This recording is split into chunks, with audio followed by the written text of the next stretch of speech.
Hello 12th class. How are you all? Hope you all are fine. आज के इस video में हम करेंगे हमारा जो एक्सरसाइज 1.3 है, relation and function unit is going on. So exercise 1.3 आज हम करेंगे, इसका बेसिक समझेंगे क्या है क्या नहीं है, और कल करेंगे इसकी एनसीईआरटी एक्सरसाइज 1.3. तो सबसे पहले आज कंसल्ट करते हैं हम हमारे बेसिक पर. Topic is composition of function. हमें पता होना चाहिए कि कंपोजिशन ऑफ फंक्शन क्या होता है, ठीक है ना. तो चलिए डिस्कस करते हैं बेटा कंपोजिशन ऑफ फंक्शन पर. लेकिन इससे पहले जिसने फंक्शन की वीडियो नहीं देखी है वो नीचे लिंक से वो वीडियो देख ले, ताकि आपको ये जो वीडियो है वो अच्छे तरह से समझ में आए कि क्या है इसके अंदर और क्या नहीं, ठीक है ना. और आपकी कंपटीशन के पॉइंट ऑफ व्यू से भी बहुत ही इंपॉर्टेंट यूनिट है ये. देखिए कंपोजिशन ऑफ फंक्शन का मतलब ये होता है, सपोज हमारे पास कोई सेट है ए, we have another set B, as well we have a third set that is C. हमारे पास ये तीन सेट हैं A, B और C. एक फंक्शन है f जो कि A से B में डिफाइन है. एक फंक्शन है g जो B से C में डिफाइन है. तो ऐसा फंक्शन जो डायरेक्ट A से C में डिफाइन होगा उसे हम बोलते हैं composition of function, which is written as GOF. GOF. Clear? अच्छा, अब आप मुझे ये बताइए यहां पर जो एलिमेंट है वो किस फॉर्म में होते हैं? वो एलिमेंट हमेशा x की फॉर्म में होते हैं. तो अपने क्या करते हैं बेटा, यहां पर y जो होता है उसके इक्वल में क्या लिखते हैं कि अगर मैं f के अंदर x की वैल्यू पुट करूंगा तो मेरे पास y आ जाएगा. We write y is equal to fx. तो आप यहां पे लिखोगे y is equal to fx. समझ आया? इसी तरह से यहां जो एलिमेंट है वो z की फॉर्म में होते हैं, और जो ये g है वो b से c में डिफाइन है. तो इसका क्या मतलब निकला कि अगर आप g में y पुट करोगे तो हमारे पास किसकी वैल्यू आ जाएगी? z की. अगर मैं इसे और डिटेल में लिखना चाहूं तो मैं क्या लिख सकता हूं? g और y की जगह पर वैल्यू पुट कर देता हूं fx. ये लिख सकते हैं. आया समझ? तो इनडायरेक्टली अगर मैं बात करूं गोफ की, तो गोफ के लिए डोमेन ये वाला हो गया, कोडोमेन ये वाला हो गया. मतलब गोफ के अंदर वैल्यू तो पुट होगी x की फॉर्म में, और इसका जो आंसर आएगा वो क्या आएगा? z. और z किसके इक्वल है इनडायरेक्टली? g ऑफ fx की. तो इसको बोला जाता है बेटा कंपोजिशन ऑफ फंक्शन. चलिए एक एग्जांपल लेते हैं. एग्जांपल में सपोज मैंने आपको ये बोला कि y की एक वैल्यू है fx that is equal to x square. इसी तरह से मेरे पास z की वैल्यू है gy that is equal to 2y plus 3. मैंने बेटा यहां पे क्या किया, x की वैल्यू को पुट किया 3, और वहां से y की वैल्यू मेरे पास आ जाएगी 9. सही है? यहां पे मैंने वो y की वैल्यू 9 पुट कर दी, और मेरे पास z की वैल्यू कितनी आ जाएगी? z की वैल्यू होगी 21. सही है? मैंने 21 को अप्रोच करने के लिए कितने फंक्शंस का यूज किया? मैंने यूज किया दो फंक्शंस का, इसका और इसका. लेकिन मुझे एक ऐसा फंक्शन चाहिए जिससे मैं डायरेक्ट 3 से 21 पर पहुंच जाऊं. तो ऐसे फंक्शन को बोलते हैं कंपोजिशन ऑफ फंक्शन. तो वो फंक्शन कैसे फाइंड करोगे आप? उस फंक्शन को बोलेंगे गोफ. g of f. सही है? तो इसका मतलब क्या बताया? g के अंदर कौन सी वैल्यू? fx. सही है बेटा? तो g के अंदर fx पुट करना है, तो यहां पे y की जगह पर fx पुट करना है. तो आप यहां पर आ जाओ, 2 y की जगह पर fx आ जाएगा, fx प्लस 3. समझे? दिक्कत तो नहीं है? इसी तरह से fx की वैल्यू कितनी है? X square.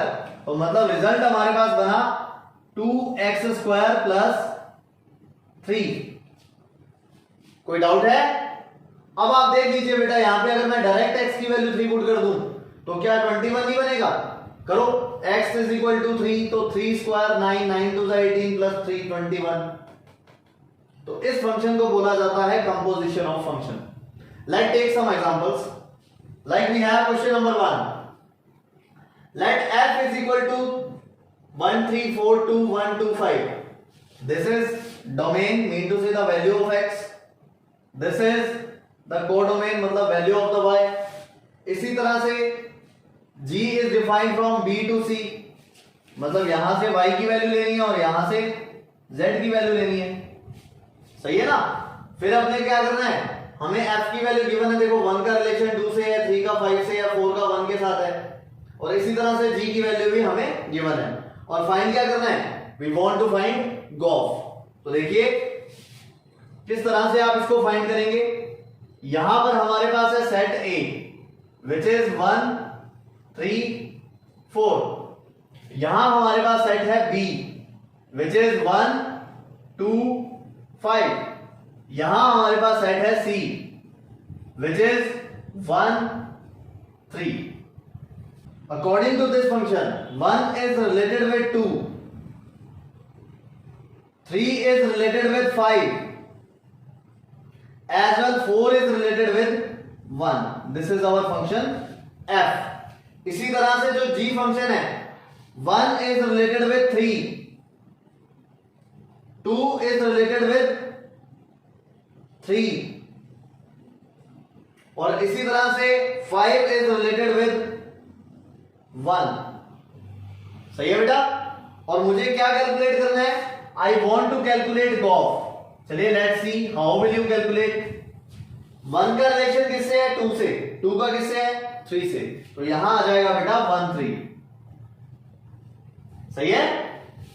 इसी तरह से 3 का 5 से है, 5 का 1 से है, तो यहां आ जाएगा 3 1। Any doubt. यहां पे 4 का 1 से है, 1 का 3 से है, तो 4 का किससे हो गया, इनडायरेक्टली 3 से, तो आप यहां लिखेंगे 4 3। अच्छा बेटा मुझे ये बताओ, ये फंक्शन 1 1 और 1 2 है कि नहीं है। दिस फंक्शन इज 1 का 3 से, 3 का 1 से और 4 का 3 से, तो 2 एलिमेंट्स का 1 से आ रहा है, तो this function is many one. समझ आया। ऑन टू होगा क्या नहीं होगा, देखो ये a से c में डिफाइन है, तो 1 3 आना चाहिए इसके रेंज में, ये 1 भी आ रहा है और 3 भी आ रहा है, तो इसलिए ये ऑन टू होगा। तो this function is many one as well onto. आगे बढ़ते हैं बेटा, अगला क्वेश्चन देखिए, थोड़ा ध्यान से समझिएगा बेटा, शॉर्टकट करूंगा बिकॉज स्पेस कम है हमारे पास। If the function f is defined from R to R, be given by fx is equal to x square plus 2 as well as gx is equal to x upon x minus 1, find gof and fo। fo की बात बताता हूं आपको, पहले Gauff देखते हैं। Gauff देखिएगा, g of fx अगर मैं फाइंड कर रहा हूं तो इसका मतलब मुझे क्या करना है, g के अंदर किसकी वैल्यू पुट करनी है, fx की वैल्यू पुट करनी है। सही है ना। तो अगर मैं g के अंदर fx की वैल्यू पुट करूंगा तो g कौन सा है, ये ना, इसके अंदर मुझे fx की वैल्यू पुट करनी है, तो x की जगह पर क्या आ जाएगा बेटा, fx। यहां पर भी fx माइनस 1, और fx की वैल्यू आपको पता है पूरी x स्क्वायर प्लस 2, तो हर जगह पर आप वैल्यू पुट कर दीजिए। x स्क्वायर प्लस 2 ऊपर भी आ जाएगा और x स्क्वायर प्लस 2 नीचे भी आ जाएगा और माइनस 1, तो यहां पर हो जाएगा x square plus 2 upon x square minus plus 1। आया बेटा समझ। इस तरह से आप गॉफ फाइंड कर सकते हैं। अब देखते हैं फोक क्या होता है। देखो बेटा इतना ही फर्क है कि गॉफ तो डिफाइन था a से c में और फोक डिफाइन होता है c से a में। क्लियर। यहां पर फॉर्मूला बनता है g ऑफ fx और फोक का फॉर्मूला बनेगा f ऑफ gx। तो यहां जो फॉर्मूला बनेगा that will B f of gx। मतलब मैं क्या लिखूंगा, f ब्रैकेट के अंदर gx। कंक्लूजन आप समझ ही रहे होंगे कि हमें क्या करना है, f के अंदर gx पुट करना है। तो f कहां है, वो रहा, उसके अंदर हमें gx पुट करना है। तो मैं कर देता हूं, वहां पे आ जाएगा बेटा x की जगह पर यहां gx स्क्वायर प्लस 2 और gx की value x upon x minus 1 square plus 2। ये लीजिए बेटा, ये हमारे पास आ गया 4। लेकिन एक कंडीशन आप ध्यान रखिएगा कि ये जो फोक है ये तभी फाइंड हो पाएगा अगर गॉफ 1 1 भी है और ऑन टू भी है। अब जैसे इस फंक्शन पर गौर करो, अगर मुझे इसको डिफाइन करना है फोक को, तो फोक को डिफाइन करोगे तो देखो बेटा बेटा फोक के लिए इधर से यहां डिफाइन होगा वो फोक, मतलब डोमेन ये वाला हो गया, सही है ना। और मैंने आपको बोला था कि डोमेन के एक एलिमेंट का रिलेशन को डोमेन के एक ही एलिमेंट के साथ होना चाहिए, लेकिन यहां देखो 3 बेटा 2 बार यूज हो रहा है क्या नहीं हो रहा भाई। 3 का रिलेशन 1 से जाएगा और 3 का 2 से भी जाएगा, यानी कि ये फंक्शन ही नहीं होगा। इसलिए मैं आपको बोल रहा हूं कि फोक डिफाइन होने के लिए इट इज कंपल्सरी दैट गोफ मस्ट बी 1 1 एंड ऑन 2। और मैं ऐसा भी कह सकता हूं कि जो गोफ है वो बाइजेक्टिव होना चाहिए। That is as your wish what you want to say, दोनों ही कंडीशन सही है। क्लियर। नेक्स्ट क्वेश्चन देखिएगा बेटा, if f is defined from this and this be defined as fx is equal to 3x plus 4, जो भी question है whatever it is, आप यहां पर देखिए बेटा fx की वैल्यू हमें गिवन है, gx की वैल्यू गिवन है। ये हो गया a से b एज वेल ये हो गया b से a, ठीक है बेटा। यहां मैं बना देता हूं, this is a, this is b and this is again a। जो f है वो a से b में डिफाइन है, जो g है वो b से a में डिफाइन है, सही है ना। f a से b में और g b से a में। क्लियर। जो इसका गोफ होगा वो कहां से कहां डिफाइन होगा, a से a में, ऐसा ही होगा। तो पहले मैं गोफ की बात करता हूं बेटा। और एक चीज और, यहां पर ये क्या लिखा हुआ है IA, इस IA का मतलब होता है आइडेंटिटी एलिमेंट इन ए,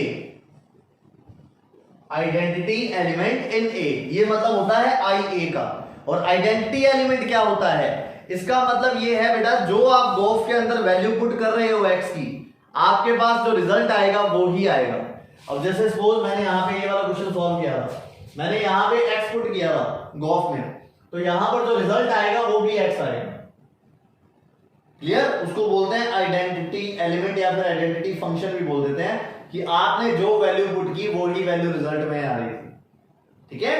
और a इसलिए लगाया गया क्योंकि जो भी आइडेंटिटी एलिमेंट होगा वो सेट a का होगा, इसलिए IA। क्लियर। तो चलिए सॉल्व करते हैं। सबसे पहले मैं गोफ फाइंड करता हूं बेटा, गोफ x। गोफ x में आप लोग क्या करोगे, g के अंदर वैल्यू पुट करनी है fx की, यही होता है बेटा। तो बताइए g कहां है, ये रहा g, इसके अंदर fx की वैल्यू पुट करनी है। तो यहां पे आप लिखोगे 7 fx प्लस 4, फिर वापस 5 fx माइनस 3, ये लिखोगे आप इसे। फिर क्या करोगे बेटा, 7 का 7 पड़ा रहेगा, fx की वैल्यू कितनी है, fx की वैल्यू है 3x plus 4 upon 5x minus 7, ये हमने fx की वैल्यू पुट कर दी यहां पे। फिर plus as it is 4 upon वापस बेटा 5 एज इट इज, और यहां पे फिर fx की वैल्यू कितनी है 3x plus 4 upon 5x minus 7 और माइनस 3। क्लियर हुआ। अब अपने को एलसीएम करना पड़ेगा। एलसीएम करोगे तो देखो बेटा 7 3 जा 21x, 7 4 जा 28, फिर इसके बाद इसका मल्टीप्लाई करेंगे तो प्लस 20x और इसी तरह से माइनस 28, ठीक है। यहां आ जाएगा 5 3 जा 15x, 5 4 जा 20, अगेन 5 3 जा 15x एंड 7 3 जा 21। सही है बेटा। तो यहां कितना आया 41x ओवर 41, कैंसिल करेंगे तो रिजल्ट कितना आएगा x आएगा। तो बताइए मैंने यहां पे वैल्यू कौन सी ली थी x, और वहां पे रिजल्ट क्या आ रहा है x। इसका मतलब x की वैल्यू 1 पुट करोगे तो गोफ की वैल्यू 1 आएगी, 2 पुट करोगे तो गोफ की वैल्यू 2 आएगी। क्लियर है। तो इस तरह से ये क्वेश्चन सॉल्व किया जाता है, और इसका वाइस वर्सा आप खुद कर सकते हो, विच इज फोक। तो फोक के लिए क्या करना पड़ेगा, f के अंदर हमें gx की वैल्यू पुट करनी है, सिमिलरली हमें इसे सॉल्व करना है, सॉल्व करने के बाद जो रिजल्ट आएगा that will B x again. समझ आई बात। यहां y लेते तो y आता, z लेते तो z आता। Clear. Let's discuss on some properties of composition of function. Very first property of composition of function is composition of function is not commutative. Composition is not commutative. मतलब आपको पता है बेटा commutative का मतलब होता है कि अगर मैं इसका सीक्वेंस चेंज करूं तो ये दोनों वैल्यूज इक्वल नहीं आएंगी. मतलब कि gof is not equal to fog. Clear? अब आप में से कुछ ऐसे भी होंगे जिनको ये लगेगा कि गॉफ एक्स और फोक एक्स इसमें तो इक्वल आ रहे हैं, बिकॉज गॉफ एक्स फाइंड कर रहा हूं तो भी एक्स आ रहा है, फोक एक्स फाइंड कर रहा हूं तो भी एक्स आ रहा है. लेकिन बेटा ये सिर्फ उस केस में पॉसिबल है इफ g इज इनवर्स ऑफ f. ठीक है ना? तो आपने यहां पे जब भी इनवर्स फंक्शन करेंगे तो आपको उसकी जो रिजल्ट है वो भी मिल जाएगी कि ये कब पॉसिबल है. तो फिलहाल सभी फंक्शंस के लिए ऐसा पॉसिबल नहीं होता. This is possible if f is inverse of g और g इज इनवर्स ऑफ f. क्लियर? तो दिस इज फर्स्ट प्रॉपर्टी. ठीक है? सेकंड देखते हैं बेटा. सेकंड प्रॉपर्टी composition is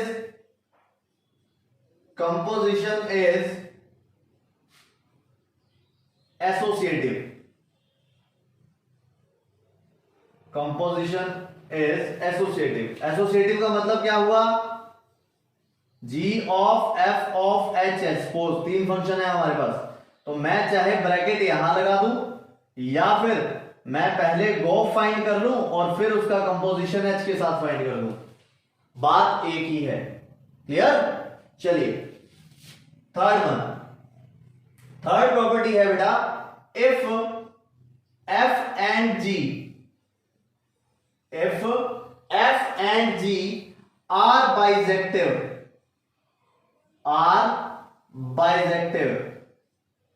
यहां पर ये वर्ड इंपॉर्टेंट है. बाइजेक्टिव जिसने अभी तक नहीं पढ़ा, नीचे लिंक डाल दिया जाएगा, वहां से आप बाइजेक्टिव देख सकते हैं क्या होता है कि बाइजेक्टिव फंक्शन का मतलब. इन शॉर्ट मैं आपको बता देता हूं. If f and g are bisective mean to say these both functions are 1 1 and on 2. मतलब अगर f और g दोनों 1 1 और on 2 हैं, then गॉफ या फिर मैं कहूं composition of function will also bisective, or we say will also 1 1 and on 2. बात समझ आई या नहीं आई? किसी को कोई डाउट लग रहा है तो बता सकता है. क्लियर? चलिए आगे. फोर्थ प्रॉपर्टी इज इफ अगर हमारे पास दो फंक्शन है, f a से b में डिफाइन है और जो g है वो b से a में डिफाइन है, जो कि इस क्वेश्चन में था, तो गॉफ जो होगा वो किसके इक्वल होगा बेटा? i a के इक्वल होगा. और i a मैं आपको एक्सप्लेन कर चुका हूं कि क्या होता है, तो i a के इक्वल होगा. लेकिन इसके लिए एक कंडीशन है. वो कंडीशन क्या कहती है हमें कि f is injective as well g is surjective. इन दोनों प्रॉपर्टीज को फॉलो करना जरूरी है. समझ आई बात? कोई डाउट तो नहीं है? चलिए इसी तरह से फिफ्थ प्रॉपर्टी है इफ f a से b में डिफाइन हो, जो g है वो b से a में डिफाइन हो और fog is equal to i b हो. ठीक है? मतलब आइडेंटिटी एलिमेंट ऑफ b. तो उसका क्या मतलब होगा? जस्ट आप इसको रिवर्स कर दीजिए. f is surjective and g is injective. समझ आई कि नहीं आई? कोई डाउट तो नहीं है? इस तरह से इसको सॉल्व किया जाता है फिर. और इनका मतलब मैं आपको बता चुका हूं. इंजेक्टिव मतलब 1 1 और सर्जेक्टिव मतलब ऑन 2. क्लियर? चलिए नेक्स्ट प्रॉपर्टी देखते हैं बेटा. If f is defined from a to b and g is defined from b to c और हमें ये गिवन है कि gof is onto. Gof is onto, ऐसा गिवन है हमें। तो आप ध्यान रखिएगा बेटा, अगर गोफ ऑन टू होगा then definitely g will onto, ठीक है।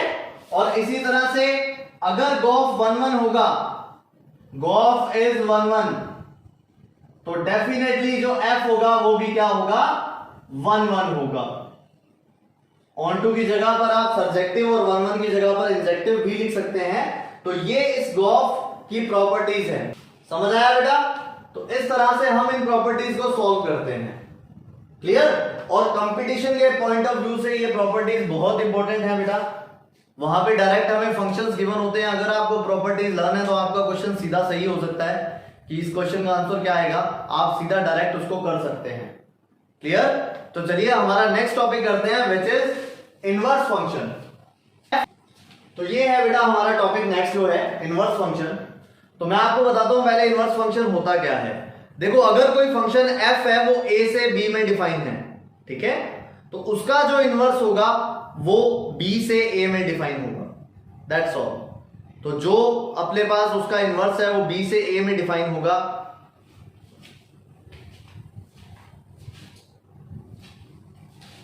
तो नेक्स्ट टॉपिक जो हमारा है वो है इनवर्स फंक्शन। तो सबसे पहले डिस्कस करते हैं बेटा इनवर्स फंक्शन होता क्या है। देखिए क्या प्रॉपर्टीज है। सबसे पहले बात करते हैं, अगर कोई फंक्शन a से b में डिफाइन है, यहां पर ये कोई फंक्शन डिफाइन है, तो आप लोग ध्यान रखिएगा कि इसका जो इनवर्स है वो b से a में डिफाइन होगा, क्लियर है। यहां पर जो एलिमेंट है वो किस फॉर्म में थे, x, यहां पर y, और हम क्या लिखते थे, y is equal to fx। कहने का मतलब इस f के अंदर x रखते थे तो y की वैल्यू आती थी। इसी तरह से इसके लिए f इनवर्स में y रखूंगा क्योंकि इसकी डायरेक्शन ऐसे है, तो इसका डोमेन ये हो गया और कोडोमेन ये हो गया। तो f इनवर्स में y पुट करूंगा तो क्या आएगा, x आएगा। This is first thing, clear. Second thing, क्या हर फंक्शन का इनवर्स फाइंड करना पॉसिबल है, नहीं, हर फंक्शन का इनवर्स फाइंड करना पॉसिबल नहीं है। तो कौन से फंक्शन का इनवर्स करना पॉसिबल है, सिर्फ उन फंक्शंस का इनवर्स फाइंड करना पॉसिबल है जो 1-1 और ऑन टू है। इसके लिए रीजन है बेटा कि जब आप सपोज मैंने कहा कि ये फंक्शन f जो है वो 1-1 नहीं है, 1-1 नहीं है तो क्या होगा, दो एलिमेंट है इसके अंदर सपोज डोमेन में, ये इसके साथ इस तरह से रिलेट होंगे क्योंकि 1-1 नहीं है। अब जब मैं इनवर्स फाइंड करूंगा तो इनवर्स के लिए तो डोमेन इधर वाला हो गया ना, और मैंने आपको बोला था कि डोमेन का एक एलिमेंट को डोमेन के दो एलिमेंट्स के साथ रिलेटेड नहीं हो सकता, तो इसलिए इस f का 1-1 होना कंपलसरी है, सही है। अगर मैं बात करूं सपोज मैंने कहा कि f ऑन टू नहीं है, ऑन टू नहीं है तो इसका मतलब यहां पर कोई एलिमेंट खाली बचेगा। फिर से अगर f इनवर्स को इधर से इधर डिफाइन करना है तो ये कंपलसरी है कि इसके डोमेन में कोई एलिमेंट खाली नहीं होना चाहिए, समझ गए बात। तो इसकी जो सेकंड प्रॉपर्टी है वो हमें क्या कहती है कि f must be bijective, f must be bijective, clear. Third property देखिए बेटा, अगर f आपके पास a से b में डिफाइन है और जो g है वो आपके पास b से a में डिफाइन है, ठीक है, मैं बाय चांस गोफ की वैल्यू फाइंड करता हूं और गोफ की वैल्यू मेरे पास आ जाती है IA का मतलब मैं आपको बता चुका हूं, जो एलिमेंट आपने पुट किया है वही एलिमेंट आपको रिजल्ट में मिलेगा, ठीक है ना, उसको बोलते हैं IA, आइडेंटिटी एलिमेंट कह लो या फिर आप आइडेंटिटी फंक्शन भी बोल सकते हो, समझ गए। अच्छा, अगर ऐसा कुछ होता है तो हम बोलेंगे कि G इज inverse of F, mathematically we say G is equal to F inverse. कई बार ऐसा होता है क्वेश्चन में कि हमें ये दोनों वैल्यूज गिवन होती है और ऐसा लिखा होता है कि गॉफ डिफाइन है I से A में, तो फाइंड करो G की वैल्यू। तो हमें क्या करना होता है, गिवन फंक्शन का इनवर्स फाइंड कर दो ओनली, तो आपके पास रिजल्ट आ जाएगा, क्लियर। फोर्थ प्रॉपर्टी, अगर हमें गॉफ का इनवर्स फाइंड करना है, if we want to calculate gof inverse, तो आप चाहे गॉफ का इनवर्स फाइंड कर लीजिए या फिर आप F inverse of ji inverse find कर लीजिए, बात एक ही है। मतलब गोफ का कंपोजिशन फाइंड करो जी और एफ का, और उसका इनवर्स कर दो, या फिर आप क्या करोगे एफ इनवर्स और जी इनवर्स का कंपोजिशन फाइंड कर लो, दोनों वैल्यू सेम आएंगी। नेक्स्ट प्रॉपर्टी, अगर हम किसी फंक्शन के इनवर्स का इनवर्स कर दें that will be equal to given function.